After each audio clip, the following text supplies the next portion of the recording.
जय हिंद दोस्तों, मैं एसएम करण आप सभी को स्वागत करता हूं। आशा करता हूं कि आप लोगों का तैयारी जो है वो ठीक ठाक चल रही होगी। और हम लोग जो है ना लास्ट में किस तरीका से हमें तैयारी करना है वो हमें समझना है, क्योंकि लास्ट में जो है ना मेंटेन करना बहुत मुश्किल हो जाता है। और 12th में जो है हम लोग जो 2025 को टारगेट कर रहे हैं, यहाँ पे 12th क्लास के जो भी स्टूडेंट होंगे जो 2025 में एग्ज़ाम देने वाले हैं, और जस्ट जो है आपका फरवरी से एग्ज़ाम स्टार्ट होने वाला है, तो हम लोगों को जो है वो किस तरीका से तैयारी करना है अब जो है लास्ट में हमें, क्योंकि जहाँ भी आप पढ़ते होंगे आपका सिलेबस खत्म ही हो गया होगा। और यहाँ पे जो है ना हमें रिवीजन किस तरीका से करना है, तो यहाँ पे 12th वाले स्टूडेंट और 10th वाले ये दोनों जो है ना जरूर देखिएगा। 10th और 12th जो भी एग्ज़ाम देने वाले हैं ये जरूर देखिएगा, यहाँ पे आप लोगों को फायदा होने वाला है।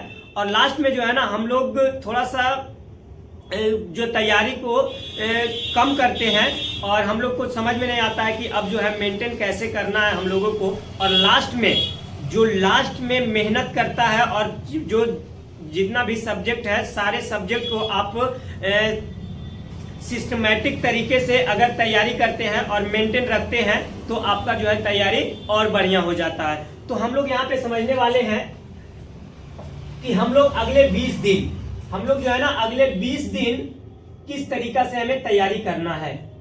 20 दिन, क्योंकि आपका जो है ना अब 20 दिन से ज्यादा बचा नहीं है, और 20 दिन जो है हम लोगों को तैयारी करना है। और आगे जो है ना, क्योंकि आज तो हो गया 4 तारीख, आज 4 तारीख हो गया है, तो आपका 4 दिन इधर खत्म, और आपका जो है प्रैक्टिकल होने वाला है तो 2-4 दिन उधर, और आपका जो है जब एग्जाम होगा तो उससे 1-2 दिन, तो हम लोग जो है ना लगभग यहाँ पे 20 दिन जो है हम लोग अच्छे से अभी तैयारी करेंगे।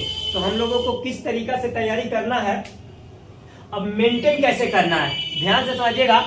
मेंटेन हम लोगों को कैसे करना है, तो हमें जो है ना 24 घंटा, ध्यान से समझिएगा, यहाँ पे 24 आवर को हमें लेते हैं एक दिन का शेड्यूल बनाएंगे, और उसको जो है ना निरंतर हमें 20 दिनों तक फॉलो करना है। और 20 दिन तक आप अगर फॉलो करते हैं तो आपका तैयारी जो है ना वो अच्छा से हो जाएगा और अच्छा से हो जाएगा। तो हम लोग को जो है ना 20 दिन तैयारी कैसे करना है, क्योंकि यहाँ पे जो है ना 6 घंटा हम लोगों को सोने के लिए देना बहुत जरूरी है, ठीक है। 6 घंटा सोना, अच्छी नींद चाहिए, तभी आप जो है ना तैयारी कर पाइएगा। तो 6 घंटा हमें सोना बहुत जरूरी है। और 6 घंटा, और यहाँ पे जो है ना जब सुबह आप उठेंगे, जितना टाइम भी आपको, जय बजे भी उठते हैं, ये नहीं किसी का आदत होता है कि हम रात में पढ़ें, किसी का आदत होता है दिन में पढ़ें, तो हमें जब भी टाइम मिलता है उस टाइम में पढ़ना है जो आपका अच्छा लगे। तो रात में जो पढ़ने का आदत है वो रात में पढ़ेंगे, और जिनको दिन में आदत है वो दिन में पढ़ेंगे, तो वो आप पे डिपेंड करता है। और जिस समय भी उठेंगे तो 1 घंटा जो है ना हमें रिफ्रेश होने में लग जाएगा, ठीक है। 1 घंटा क्या रिफ्रेश होने में हमें लग जाएगा। और यहाँ पे जो है ना आगे यहाँ पे देखते हैं, अब जितना भी स्टूडेंट, ये 2 घंटा जो है ना आपका ज्यादा लगने वाला है यहाँ पे।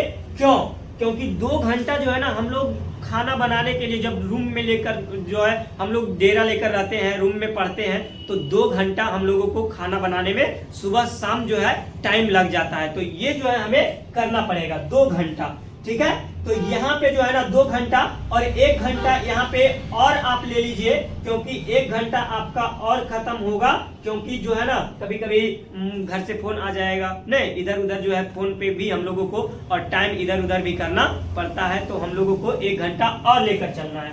तो यहाँ पे हमारा जो है कितना आवर हो गया, जो आपका 24 घंटा में इतना बर्बाद होगा, ठीक है, डेली का। अगर आप अभी से ध्यान देते हैं फिर भी इतना बर्बाद आपका डेली का होगा। 6, 7, 7 2 9 और 1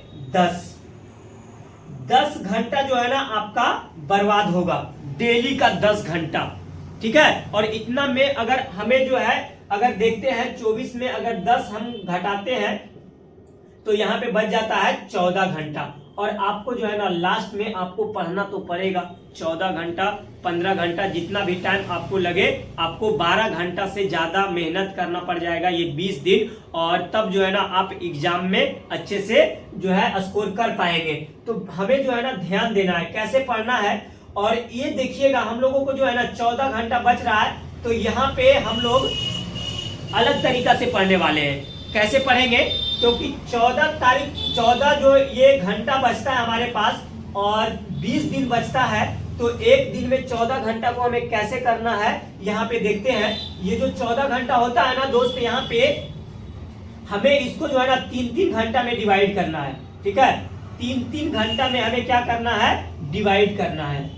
3-3 घंटा में हमें क्या करना है, डिवाइड करना है। 3, 6, 9, 12 क्या हो गया, 3, 6, 9, 12 और यहाँ पे 12 घंटा हो जाता है और 1 घंटा जो है यहाँ पर, और हम लोग जो है ना 1 घंटा, ठीक है 1 घंटा और हमें यहाँ पे जो है ना बीच में कहीं पे भी आप लगा सकते हैं, यहाँ पे हम रख देते हैं 1 घंटा और 1 घंटा जो हमें और बच जाता है। 13 घंटा के बाद भी जो है ना 1 घंटा बच जाता है। तो आप जो है ना निरंतर आप तैयारी बिल्कुल नहीं कर सकते हैं। आप जो है ना 13-14 घंटा लगातार आपको अगर पढ़ने के लिए बोल दे तो वो किसी से नहीं हो पाएगा। तो बीच में जो है ना 1 घंटा आपके पास समय है, यहाँ पे आपको थोड़ा बहुत खाना खाने के लिए, कुछ इधर उधर जो है ना जाने के लिए, किसी से बात करने के लिए आपके पास जो है ना 1 घंटा और बच जाता है। अब यहाँ पे हम लोगों को कैसे तैयारी करना है यहाँ पे देखते हैं। यहाँ पे जो है ना हम लोग 2 तरीका से तैयारी करेंगे। ठीक है, तो यहाँ जो है ना कैसे तैयारी करना है, हम लोगों को 2 घंटा जो है ना हमें इंग्लिश पे देना है। 2 घंटा इंग्लिश पे हमें देना है और 1 घंटा हिंदी पे हमें देना है। ठीक है, 2 घंटा इंग्लिश पे पढ़ना है, इंग्लिश को देना है और 1 घंटा हिंदी को पढ़ना है, डेली पढ़ना है। ठीक है, यहाँ पे जो है ना आपका डेली पढ़ना है इस तरीका से। और ये जो 3 घंटा ये बचता है, यहाँ पे 1 यूनिट खत्म हो जाएगा आपका 1 दिन का, तो यहाँ पे इसको हम काटेंगे, 20 दिन का शेड्यूल बनाएंगे और इसी तरीका से हम लोगों को पढ़ना है। और 3 घंटा जब यहाँ पे बच जाएगा तो ये 3 घंटा में हमें क्या करना है, 3 घंटा में यहाँ पे 1.5 घंटा में जो है ना हम बांटने वाले हैं। ठीक है, 1.5 घंटा में जो है हम बांटेंगे। तो इतना में हमें जो है फिजिक्स पढ़ना है। ठीक है, और 1 घंटा 30 मिनट में हमें क्या पढ़ना है, केमिस्ट्री पढ़ना है। क्या पढ़ना है, केमिस्ट्री पढ़ना है। तो 1 घंटा 30 मिनट फिजिक्स पढ़ना है, 1 घंटा 30 मिनट केमिस्ट्री पढ़ना है। और यहाँ पे जो है ना ये जब 3 घंटा ये बच जाता है तो इसमें हमें क्या करना है, 3 घंटा में जिसका भी मैथ किसी का और जो है ना लिया हुआ रहता है, किसी का बायोलॉजी रहता है, किसी का मैथ रहता है, तो वो आप अपने अनुसार जो है ना उस पे टाइम आप दे सकते हैं। तो यहाँ पे जो है ना फुल्ली अगर जिसका मैथ है वो 3 घंटा आपको पढ़ना पड़ेगा मैथ। ठीक है, 3 घंटा जो है ना आपको मैथ जो है पढ़ना पड़ेगा, 3 घंटा। ठीक है, लगातार, क्योंकि मैथ जो है आपको टाइम लेगा और 3 घंटा डेली आपको जो है यहाँ पे ध्यान देना पड़ेगा मैथ पे। और आपका जो है ना बच गया, क्या आपका बच गया, यहाँ पे देखिए, अब यहाँ पे 3 घंटा अगर मैथ में दे दिए तो जिसका बायोलॉजी जो है वो आप यहाँ पे कम समय देंगे। बायोलॉजी में जो है ना यहाँ पे हम 1 घंटा देंगे। क्या देंगे, 1 घंटा। बायो में हमें कितना समय देना है, 1 घंटा डेली देना है। और जिसका बायो है वो बायो में ज्यादा समय देंगे, मैथ में कम समय देंगे। तो यहाँ पे आपका जो है ना ओवरऑल 3 घंटा, 1 घंटा ये और इससे 2 घंटा, 2 + 1 जो है ना यहाँ पे 3 घंटा आपका बच गया। और ये 3 घंटा जो है ना लास्ट वाला, ये आप बहुत मेहनत जो है ना यहाँ पे आपको संभल कर चलना पड़ेगा, क्योंकि ये 3 घंटा जो आप देंगे वो आपका जो है ना बहुत यहाँ पे जो है ना कारगर साबित होगा। तो यहाँ पे हम लोग जो है यहाँ पे थियोरिटिकल जितना भी पोर्शन है यहाँ पे हम लोग देख लेंगे। और बाकी जो समय हमें बचता है 30 मिनट यहाँ पे, तो 30 मिनट जो है ना हमें क्या ऑब्जेक्टिव पे ध्यान देना है। यहाँ पे किस पे ध्यान देना है, ऑब्जेक्टिव पे, ऑब्जेक्टिव। तो 30 मिनट जो है हमें क्या पढ़ना है, इंग्लिश वाला ऑब्जेक्टिव पढ़ना है। 30 मिनट में जो है ना आपका अगर सिलेबस कवर है, आप अगर ध्यान से पढ़े हैं तो आप 30 मिनट में बहुत ज्यादा जो है ना ऑब्जेक्टिव आप कर लीजिएगा।